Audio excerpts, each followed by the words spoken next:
సర్పంచ్ పదవులు అంగట్ల పశువుల లెక్క మారిపోతున్నాయి.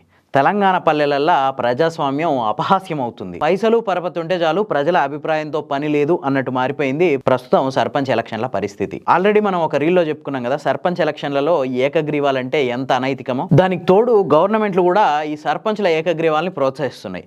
దాంతో రాజ్యాంగబద్ధమైన స్థానిక సంస్థల పదవులు అపహాస్యం అవుతున్నాయి. తెలంగాణలో ఇప్పుడు గ్రామ పంచాయతీలకు ఎలక్షన్లు జరగాల్సింది పోయి వేలం పాటలు జరుగుతున్నాయి. గ్రామంలో పరపతున్న 4-5 కూర్చొని వేలం పాట వాడి సర్పంచ్ పదవుల్ని అమ్ముకుంటున్నారు. ఎవరు ఎక్కువ పైసలు ఇస్తే వాళ్ళకే పదవి వచ్చే లెక్క తీర్మానాలు చేస్తున్నారు. ఇట్లా మహబూబ్ నగర్ జిల్లాలో దాదాపు 14 సర్పంచ్ పదవులు అమ్ముడైపోయినట్లు వార్తలు వస్తున్నాయి. అత్యధికంగా ఒక పంచాయతీ 90 లక్షల రూపాయలకు అమ్ముడైందట. ఖమ్మం జిల్లా కామేపల్లిలో జరిగిన ఒక ఇన్సిడెంట్ అయితే షాక్ కు గురి చేస్తుంది.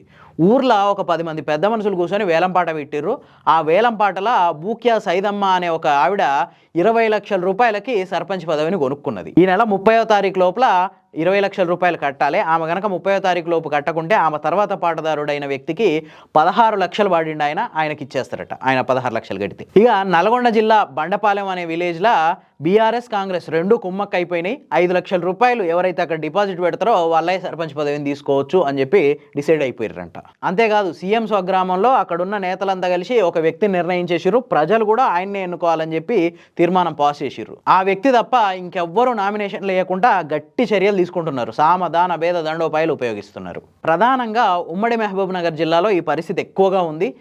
ఒక్కో సర్పంచ్ పదవికి ₹1,00,00,000 దాకా పెట్టడానికి కూడా కొందరు వ్యక్తులు సిద్ధమవుతున్నట్లు తెలుసు. ఇది ఇట్లుంటే గతంలో సర్పంచులుగా పోటీ చేసి గెలిచిన వాళ్ళు మాత్రం ఈసారి సర్పంచ్ పదవి పోటీకి దూరంగా ఉంటున్నారంట. ఎందుకంటే గొప్పలకు పోయి అప్పుల పాలైనం, పెద్దరికానికి పోయి పేదోళ్ళమైనం అని చెప్పి బాధపడుతుర్రట. అన్నలు ₹1,00,00,000 దాకా కూడా ఖర్చు పెడతాం అనుకుంటారు కదా, ఒకసారి వాళ్ళని చూసి ఆలోచించుకోండి మరి.